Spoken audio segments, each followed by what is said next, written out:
வச்சு பேச்சுலர் குக்கிங்ல இன்னைக்கு 3வது வீடியோ பண்ண போறோம். இதுல நீ இன்னைக்கு என்ன சமைக்க போற?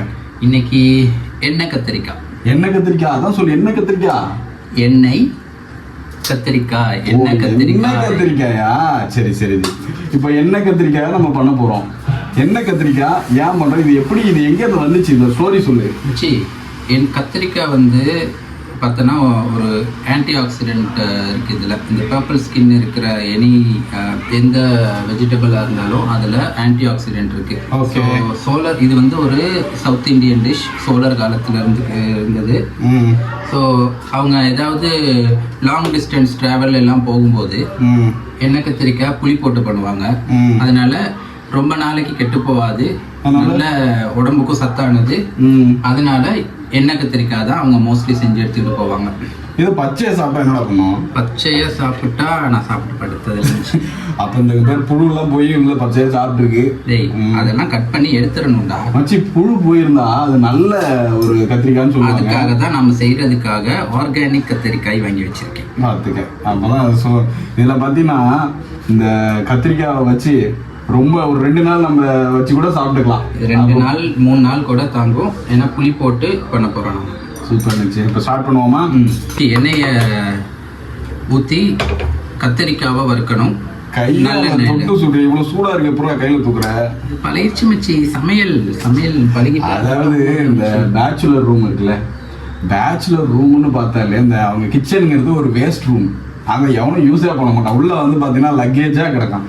ஆனால் நம்ம ரூம் மட்டும்தான்டா கிச்சன் ஃபுல்லாக பாரு, ஏதாச்சும் கிச்சன் ஐட்டமாக இருக்குது. அதாவது ஒரு ஃபேமிலி நடத்துறதுக்கான ஒரு எல்லா வீட்டில் இருக்குது.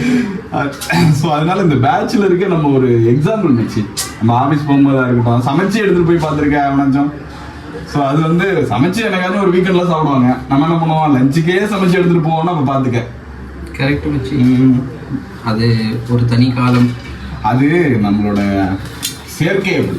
எப்படின்னா நம்ம வந்து சமையல் பண்ண விரும்புற, நல்ல சாப்பாடு சாப்பிட விரும்புற பசங்க அமைஞ்சதுனால நமக்கு வந்து அது பாசிபிள் ஆச்சு.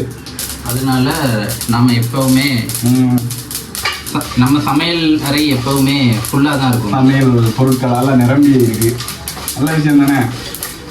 சரி, இப்போ இதில் வேர்க்கடலை, வெந்தயம், வெள்ளை எள்ளு, கடுகு, கொஞ்சமாக உளுந்து, காஞ்ச மிளகாய் போட்டு வறுக்கிறோம். வெடிக்கிற சத்தம் கேட்குது இல்லை? நல்லா கேட்குது. இந்த எள்ளுன்னு சொல்லும் போது எனக்கு ஒரு ஞாபகம் வருது. இப்போ ஒரு வீடியோ ஒன்று கூட போட்டிருந்தேன். என்னன்னா, எள்ளு 2024 16,000 ரூபாய் 80 கிலோ வச்சுருந்துச்சு. அதுக்கப்புறம் பார்த்தீங்கன்னா 13,000 ஆயிடுச்சு அடுத்த வருஷத்தில். 2026 10,000 ரூபாய்க்கு வந்துருச்சு. இந்த எள்ளு வந்து என்னதான் பண்றதுன்னு தெரியல. இதை விலை ஏற்றுறதுக்கு விலை அதிகமாக விளைஞ்சிருச்சுன்னா விலையை கம்மி பண்ணிடுறாங்க. சரி, கம்மியாக விளைஞ்சிருச்சுன்னா அப்போ நமக்கு நஷ்டமாக இருக்குன்னு பார்த்தா அப்படியே பெருசாக விலையை ஏற்ற மாட்டேங்கிறாங்க. அப்படியே மெயின்டைன் பண்ணுறாங்க. இருந்துச்சு இந்த விவசாயமே கஷ்டம்தான். உடம்புக்கும் நல்லது இருந்துச்சு. இன்னைக்கு எள்ளு எண்ணெய் நல்லெண்ணெயில் தான் சமைக்க போகிறோம். சூப்பர். வெள்ளை எள்ளும் போட்டிருக்கோம். இப்போ இதில் என்ன எள்ளெண்ணெய் ஊற்றிருக்கோமா? இதில் நல்லெண்ணெய் போட்டு கத்திரிக்காவை ஃபஸ்ட்டு எண்ணெயில் வேக வச்சு எடுக்கிறோம். ஓகே, இதில் வேக வச்சு எடுக்கிறோம். அடுத்து அங்கே நம்ம வறுத்துக்கிட்டோம். அது வறுத்துட்டு மசாலாவுக்கு பொடி பண்ணணும். இது வந்து தனியாக எண்ணெயில் நல்லெண்ணெயில் கத்திரிக்காவை மட்டும் நல்லா வேக வச்சு எடுத்துக்கிறோம். ஓகே, இது பண்ணோம்னா நமக்கு எவ்வளோ நேரம் எடுக்கும்ண்ணா? இது வறுத்து 6 மணி நேரம் அரைக்கணும். இது எடுக்கணும் ஒரு ½ அன் ஹவரில் பண்ணிடலாம். ½ அன் ஹவரில் பண்ணிடலாம். ரெண்டு சைடு பை சைடு நம்ம வந்து இந்த சைடு வதக்கிட்டா அந்த சைடு வறுத்துட்டா பண்ணோம்னா ½ அன் ஹவர் முடிச்சிடலாம். ஓகே, அப்போ நம்ம குயிக்காக தான் முடிக்கிறோம். வச்சுட்டு 2 நாளைக்கு வேறு வச்சு சாப்பிடலாம். ஆமாம், சூப்பர்.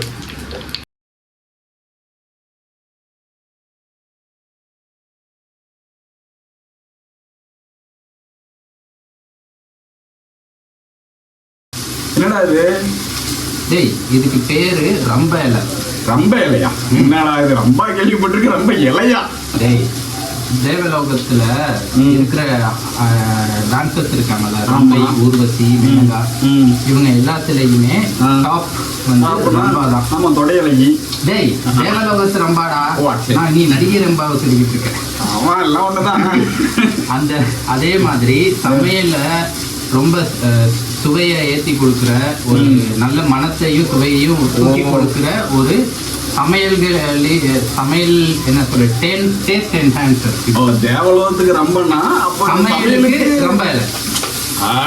இது எங்கடா கிடைக்கிறதுலாம்?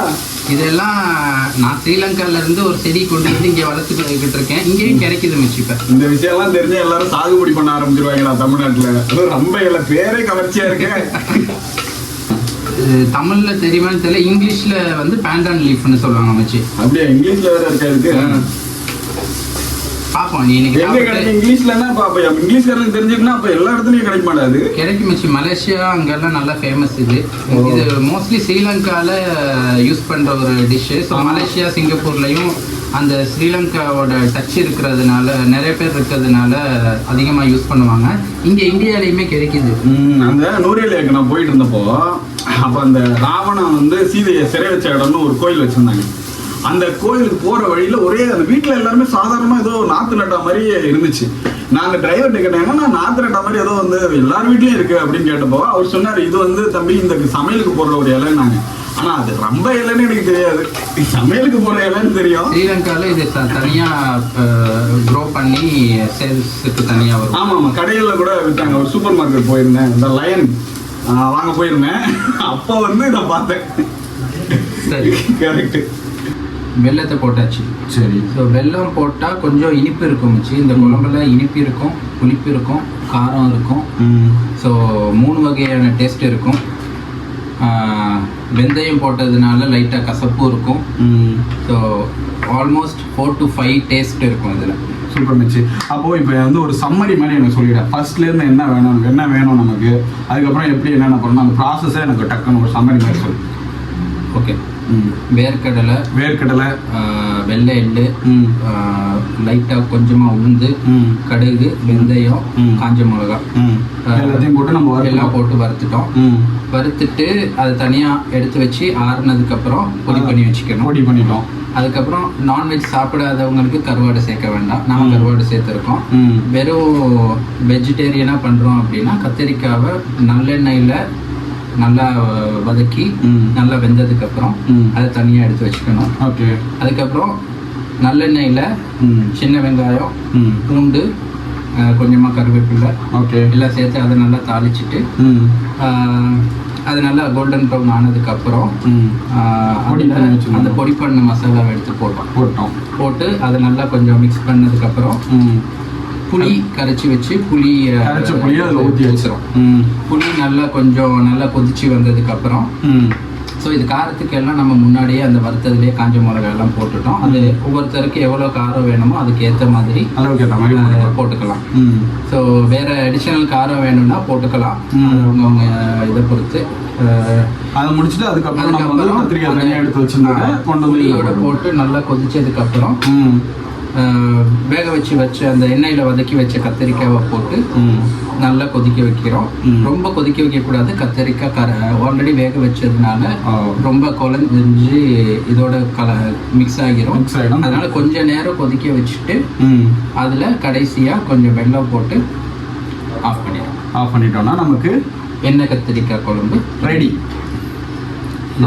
கத்திரிக்காய் அப்படியே முழுசாக இருக்குது. ஆனால் அந்த ரம்பாவை காணுமேடா. ரொம்ப தேடி எடுக்கலாம். சரி, ஓகே, அப்புறமா பார்த்துப்போம்.